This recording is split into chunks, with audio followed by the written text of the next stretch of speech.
Bonjour à tous et à toutes. Aujourd'hui, je reviens vers vous pour une question qui me semble très importante, surtout ces dernières années, puisque le burn-out, l'épuisement de son organisme, en bon français, c'est quelque chose que je côtoie régulièrement. Et l'idée, c'est de proposer justement ce contenu pour pouvoir envisager peut-être de la prévention, peut-être, de mieux informer, de mieux communiquer sur cela sans jugement et avec une prise de recul. L'idée, c'est que de ma première question d'aujourd'hui est: pourquoi l'argent peut-il devenir une source de stress et d'épuisement? Et 3 observations m'amènent à évoquer que l'argent est effectivement un gros facteur de stress. Parce que déjà, nous sommes envahis, plongés par des publicités, de manière constante, qui nous incitent à acheter. Et qui dit acheter, dit donc fournir la ressource financière à autrui. Et à partir de ce moment-là, eh bien, ça va être une vraie difficulté de pouvoir, s'en extraire ou s'en distancer. Ça demande un vrai effort, je dirais même une autodiscipline pour pouvoir, eh bien, mettre à distance l'ensemble de ce que j'appelle quelque part, ces prédateurs, cérébraux, qui sont toutes ces notifications, qui sont tous les panneaux publicitaires, qui sont toutes ces démarches qui nous incitent constamment à. Et donc il y a aussi la psychologie du marketing, qui a une très bonne connaissance des mécanismes cognitifs, des mécanismes humains et qui sait comment attracter l'attention pour pouvoir permettre à inviter les consommateurs à acheter.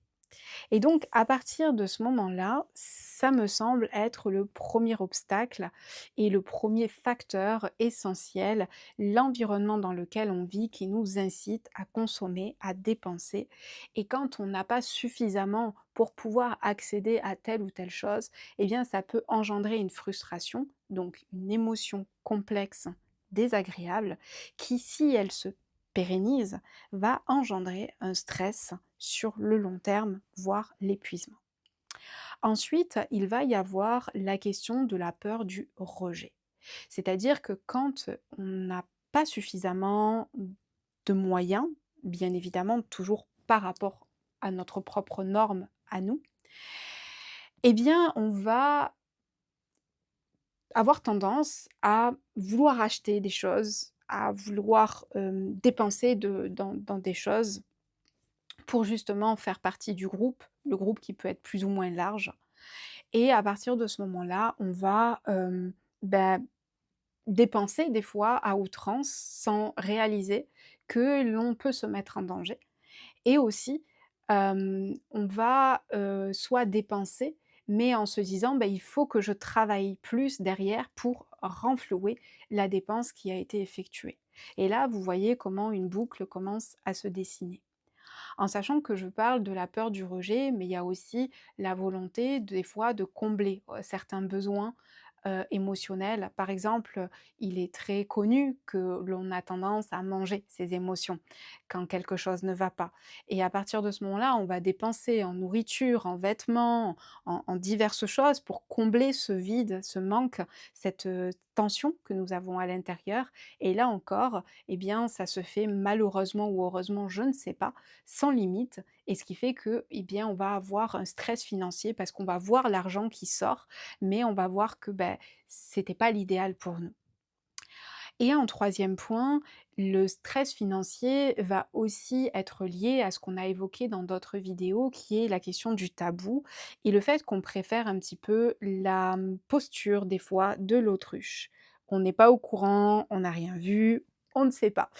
Et le problème, c'est que derrière, bah, ça va engendrer des frais, des dépenses comme, les agios, sur, au niveau des banques, ça va engendrer, des dépassements de découvert à certains moments et cetera et plein de petits mécanismes qui font que, petit à petit, eh bien, ça se creuse et ça devient un cercle vicieux et là encore, ce cercle vicieux nous donne l'impression qu'on ne va jamais s'en sortir, donc tout notre corps se met en état de tension et vraiment on a ce stress qui, si à nouveau il perdure, va nous amener à un état d'épuisement parce qu'on a l'impression qu'on est vraiment sans issue. Et si on peut plus, on peut pas en parler, alors le mécanisme s'enclenche de plus en plus. À partir de ce moment-là, la question que j'aimerais vous poser aujourd'hui et vous inviter, à cheminer, c'est avoir plus d'argent, c'est important, en fonction des gens bien sûr, et ça peut être nécessaire. La question que je vais plutôt poser là et vous inviter à envisager, c'est: est-ce que vous êtes, aujourd'hui satisfait de ce que vous avez? Quelle est votre définition du bonheur? En sachant que le bonheur, en psychologie, quand on le décortique, c'est un état de satisfaction. Aujourd'hui, si vous êtes honnête avec vous, est-ce que vous êtes satisfait de ce que vous avez?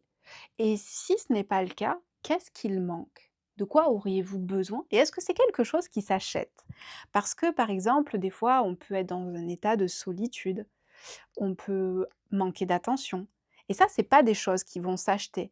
Mais quelque part, si. Vous voyez toujours le paradoxe, c'est-à-dire que si on va dans tel endroit ou dans faire telle chose ou qu'on paye telle ou telle chose, eh bien, on va pouvoir être valorisé et indirectement obtenir cela. Mais la difficulté, c'est qu'en général, c'est temporaire et c'est pas quelque chose qui nous nourrit en profondeur.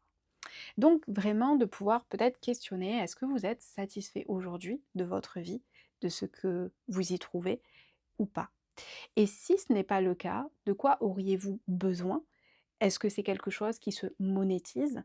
Est-ce que c'est quelque chose qui est nécessaire au niveau de vos besoins vitaux? Est-ce que c'est quelque chose qui est nécessaire au niveau de votre épanouissement pour grandir? Et donc de juste voir comment ces questions naviguent à l'intérieur de vous. Est-ce que ça fait du sens ou pas du tout? Et de voir s'il y a quelque chose que vous pouvez éventuellement envisager de prendre en main. Et ce que je vous propose, c'est de lister en fait toutes les choses dont vous auriez besoin ou toutes les choses qui vous manquent et de vous dire: «OK, cette chose-là particulièrement, eh ben, je vais mettre, en œuvre mon énergie, mon attention et mon temps». On en revient à la disponibilité temporelle pour que je puisse répondre à ce besoin, que je puisse, satisfaire ce besoin-là, qu'il soit financier ou autre et alors sinon peut-être me donner les moyens financiers de pouvoir obtenir cette chose-là pour l'acheter par la suite. Voilà, j'espère que cette vidéo vous aura permis d'éclairer le lien entre l'argent, le stress et l'épuisement et quels sont les mécanismes parfois invisibles auxquels on ne pense pas, qui peuvent vraiment nous entraver dans notre développement de vie. J'espère en tout cas que ce cheminement vous aide et que le mois de mars vous permet justement de poser les choses avec bienveillance et paisiblement, pas à pas. Je vous souhaite une belle journée et je vous dis donc à demain pour la suite de nos cheminements.